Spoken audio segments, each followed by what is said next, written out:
Sir, ಈಗ ನಿಮ್ಮ ಬೆಂಬಲಿಗರೆಲ್ಲರೂ ಕೂಡ ಹುನಗುಂದದಿಂದ ಬಂದು ಮುಖ್ಯಮಂತ್ರಿಗಳನ್ನು ಭೇಟಿ ಮಾಡಿದ್ದಾರೆ. ಸಚಿವ ಸ್ಥಾನವನ್ನು ಕೊಡಬೇಕು, ಜಿಲ್ಲೆಯಲ್ಲಿ ಹುನಗುಂದ ಕ್ಷೇತ್ರದಿಂದ ಯಾರು ಕೂಡ ಸಚಿವರಾಗಿಲ್ಲ ಅನ್ನುವಂಥ ಅಭಿಪ್ರಾಯವನ್ನು ವ್ಯಕ್ತಪಡಿಸಿದ್ದಾರೆ. ಸೊ ಅದ್ರ ಬಗ್ಗೆ ನೀವೇನು ಹೇಳ್ತೀರಿ? ಇವತ್ತು ಹುನಗುಂದ ಮತಕ್ಷೇತ್ರದ ನಮ್ಮ ಉಭಯ ತಾಲೂಕು ಇಲಕಲ್ಲು ಮತ್ತು ಹುನಗುಂದ ಎಲ್ಲ ಸಮುದಾಯದ ಇವತ್ತು ನಮ್ಮ ಗುರು ಹಿರಿಯರು, ತಾಯಂದಿರು, ಯುವಕರು ಬಂದು ಇವತ್ತು ಅವರು ಸ್ವಯಂ ಬಂದು ಮಾನ್ಯ ಮುಖ್ಯಮಂತ್ರಿಗಳಿಗೆ ಮತ್ತು ನಮ್ಮ ASC ಅಧ್ಯಕ್ಷರಾದಂಥ ಸನ್ಮಾನ್ಯ ಮಲ್ಲಿಕಾರ್ಜುನ ಖರ್ಗೆ ಸಾಹೇಬರಿಗೆ ಮತ್ತು ಮಾಜಿ ಮುಖ್ಯಮಂತ್ರಿಗಳಂಥ ಸನ್ಮಾನ್ಯ ಸಿದ್ದರಾಮಯ್ಯ ಸಾಹೇಬರಿಗೆ ಮತ್ತು ನಮ್ಮ ಪಕ್ಷದ ಅಧ್ಯಕ್ಷರಾದಂಥ DK ಹರಿಪ್ರಸಾದ್ ಅವರ ಹತ್ರ ಮನವಿ ಮಾಡಿಕೊಳ್ಳೋದಕ್ಕೆ ಇವತ್ತು ಬಂದಿದ್ದಾರೆ. ಸಾವಿರಾರು ಸಂಖ್ಯೆಯಲ್ಲಿ ಇವತ್ತು ಬಂದಿದ್ದಾರೆ. ಅವರ ಈಗಾಗಲೇ ಮಾನ್ಯ ಮುಖ್ಯಮಂತ್ರಿಗಳು ಸಮಯವನ್ನು ಕೋರಿದ್ರು. ಆ ಸಮಯದಂತೆ ಮಾನ್ಯ ಮುಖ್ಯಮಂತ್ರಿಗಳು ಕೂಡ ಅವರಿಗೆ ಅವಕಾಶವನ್ನು ಕಲ್ಪಿಸಿಕೊಟ್ಟಿದ್ದಾರೆ. ನಾನು ಮತಕ್ಷೇತ್ರದ ಜನತೆಗೆ ಬಂದಿರುವಂಥ ಎಲ್ಲರಿಗೂ ಕೂಡ ನಾನು ಹೃದಯಪೂರ್ವಕವಾದ ಕೃತಜ್ಞತೆಗಳನ್ನು, ಧನ್ಯವಾದಗಳನ್ನು ಅರ್ಪಿಸ್ತೇನೆ. ಯಾಕಂದರೆ ನನ್ನ ಮತಕ್ಷೇತ್ರ ಕಳೆದ 24 ವರ್ಷಗಳ ಹಿಂದೆ ಏನು 1999ರಲ್ಲಿ ನಮ್ಮ ತಂದೆಯವರಾದಂಥ ಲಿಂಗಕ್ಕೆ SR ಕಾಶ್ಯಪ್ನವರು ಸಚಿವರಾಗಿದ್ದರು. ಅವತ್ತು SM ಕೃಷ್ಣ ಅವರ ಸರ್ಕಾರದಲ್ಲಿ ಸಣ್ಣ ಕೈಗಾರಿಕಾ ಸಚಿವರಾಗಿ ಕೆಲಸವನ್ನು ಮಾಡಿದರು. ತದನಂತರ ನಮ್ಮ ಮತಕ್ಷೇತ್ರಕ್ಕೆ ಅವಕಾಶ ಸಿಕ್ಕಿಲ್ಲ ಅನ್ನೋದು ಒಂದು ಬಹುದಿನದ ಬೇಡಿಕೆ. ಯಾಕಂದರೆ ಜಿಲ್ಲೆಯಲ್ಲಿ ಅನೇಕ ತಾಲೂಕುಗಳಿಗೆ ಇವತ್ತು ಸಚಿವ ಸ್ಥಾನ ಸಿಕ್ಕಿದ್ದು ಕೂಡ ಇವತ್ತು ಉದಾಹರಣೆ ಇದೆ.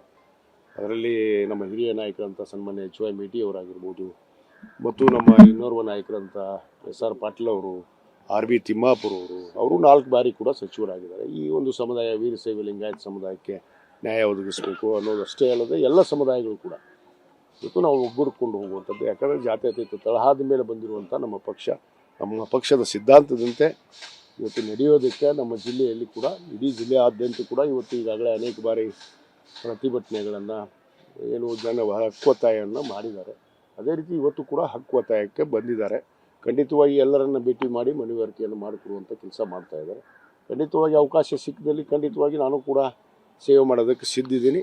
ಯಾಕಂದರೆ ನಾನು ಕಳೆದ 50 ವರ್ಷದಿಂದ ನಾನು ಕಾಂಗ್ರೆಸ್ ಪಕ್ಷದಲ್ಲೇ ತಂದೆ ತಾಯಿ ಮಗನ ನಾನು ಇವತ್ತು ಪಕ್ಷದಲ್ಲಿ ಇವತ್ತು ನಿರಂತರವಾಗಿ ಸೇವೆಯನ್ನು ಸಲ್ಲಿಸ್ಕೊಂಡು ಬಂದಿರುವಂಥ ಹಿನ್ನೆಲೆಯಲ್ಲಿ ಮತ್ತು ಸಂಘಟನಾತ್ಮಕವಾಗಿ ಆರ್ಗನೈಸೇಷನ್ ಲೆವೆಲ್ಲಿಂದ ಬಂದಂಥವನು ವಿದ್ಯಾರ್ಥಿ ಕಾಂಗ್ರೆಸ್, ಯುವ ಕಾಂಗ್ರೆಸ್ ಇವತ್ತು ಈ ರೀತಿ ಗುರುತಿಸ್ಕೊಂಡು ಇವತ್ತು ನಾನು ಶಾಸಕನಾದಂಥವನು. ಆ ಒಂದು ನಿಟ್ಟಿನಲ್ಲಿ ನಮ್ಮ ವರಿಷ್ಠರು, ನಮ್ಮ ನಾಯಕರಾದಂಥ ರಾಹುಲ್ ಗಾಂಧಿಯವರು ಕೂಡ ಇವತ್ತೇನು ಹೊಸಬರಿಗೆ, ಯುವಕರಿಗೆ, ಸಂಘಟನೆಯಿಂದ ಬಂದಂಥವ್ರಿಗೆ ಗುರುತಿಸಬೇಕು ಅಂತ ಅನ್ನೋದನ್ನು ಹೇಳಿದರೆ ಅದರ ರೀತಿಯಲ್ಲಿ ಖಂಡಿತವಾಗಿ ಗುರುತಿಸಿ ಈ ಬಾರಿ ನನಗೂ ಕೂಡ ಅವಕಾಶವನ್ನು ಕಲ್ಪಿಸಿಕೊಡ್ತಾರೆ ಅನ್ನೊಂದು ವಿಶ್ವಾಸ ಇದೆ. ಯಾಕಂದರೆ ನಮ್ಮ ಜನರ ಬೇಡಿಕೆ ಕೂಡ ಭಾಳಷ್ಟು ಆಗಿದೆ ಜಿಲ್ಲೆಯಾದ್ಯಂತ. ಆ ನಿಟ್ಟಿನಲ್ಲಿ ಖಂಡಿತವಾಗಿ ಅವಕಾಶ ಒದಗಿಸಿಕೊಡ್ತಾರೆ ಅನ್ನೋದು ವಿಶ್ವಾಸ ನನ್ನಲ್ಲಿದೆ. ಕೆಲವರು ಹೈಕಮಾಂಡ್ ನಾಯಕರನ್ನು ಭೇಟಿ ಮಾಡಿ ಲಾಭಿಯನ್ನು ಮಾಡ್ತಾ ಇದ್ದಾರೆ. ಇಂಥ ಸಂದರ್ಭದಲ್ಲಿ ತಾವು ಯಾವ ರೀತಿಯ ಪ್ರಯತ್ನಗಳನ್ನು ಮಾಡ್ತಾ ಇದ್ದಾರೆ? ನೋಡಿ, ಈ ಮೊದಲು ಕೂಡ ಹೇಳಿದ್ದೆ ನಾನು, ನಮ್ಮ ರಾಜ್ಯ ನಾಯಕರು ಮೊದಲು ನಮ್ಮ ಹೆಸರನ್ನು ಸೂಚನೆ ಮಾಡಿದಾಗಲೇ ತಾನೇ ವರಿಷ್ಠರು ಅದನ್ನು ಕೈ ಎತ್ತುಕೊಳ್ಳೋಕ್ಕೆ ಸಾಧ್ಯ.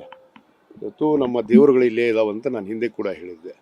ಅದು ಒಂದು ನಮ್ಮ ಹಿಂದಿನ ಮುಖ್ಯಮಂತ್ರಿಗಳಂತ ಸಿದ್ದರಾಮಯ್ಯ ಸಾಹೇಬ್ರ ಇರ್ಬೋದು, ನಮ್ಮ ಕರ್ನಾಟಕ ಪ್ರದೇಶ ಕಾಂಗ್ರೆಸ್ ಸಮಿತಿಯ ಹಿಂದಿನ ಅಧ್ಯಕ್ಷರು ಸನ್ಮಾನ್ಯ DK ಶಿವಕುಮಾರ್ ಸಾಹೇಬ್ರಾಗಿರ್ಬೋದು. ಯಾಕಂದರೆ ಎಲ್ಲ ಹಂತದಲ್ಲಿ ನಮ್ಮನ್ನು ನೋಡಿದ್ದಾರೆ. ಅವರು ಯಾವ ರೀತಿ ನಾವು ಸಂಘಟನೆಯನ್ನು ಮಾಡಿದ್ವಿ, ಪಕ್ಷಕ್ಕೆ ಒಳ್ಳೆತನವನ್ನು ಮಾಡಿದ್ವಿ ಅನ್ನೋದು ಕೂಡ ಅವ್ರಿಗೆ ಮನವರಿಕೆ ಇದೆ.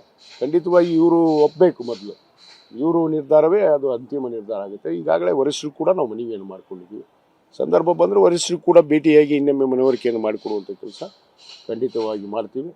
ಖಂಡಿತವಾಗಿ ವಿಶ್ವಾಸ ಇದೆ, ಹೊಸ ಮಕ್ಕಳಿಗೆ, ಹೊಸ ಜಿಲ್ಲೆಗಳಿಗೆ, ಎಲ್ಲ ಜಿಲ್ಲೆಗಳಿಗೂ ಪ್ರಾತಿನಿಧ್ಯವನ್ನು ಕೊಡ್ತಾರೆ ಅನ್ನೋದು ವಿಶ್ವಾಸ ನನ್ನಲ್ಲಿದೆ. Thank you.